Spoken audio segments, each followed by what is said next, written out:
Both Dar Al-Islam and medieval Europe were areas that centered around religion and had a diverse population, all of which affected their overall culture. The diversity of the population encouraged a higher supply and demand, which ultimately led to an economic boost.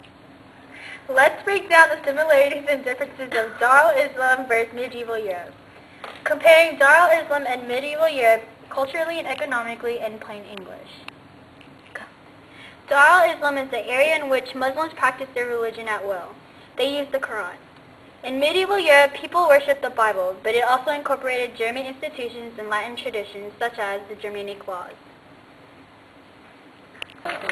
However, both the followers of Dar al-Islam and medieval Europe believed in one God.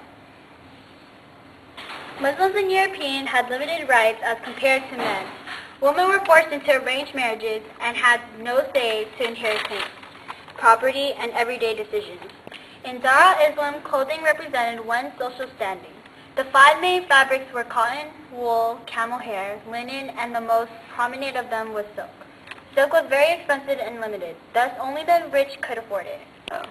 Over in medieval Europe, demand for silk, gems, and other luxuries from Genoa and Venice contributed to the flourish of towns and farms. Let's recap. In other words, Dar al-Islam and medieval Europe both believed in one God. But of course, they preached differently. Both areas were composed of various people, which led to an in-demand for goods.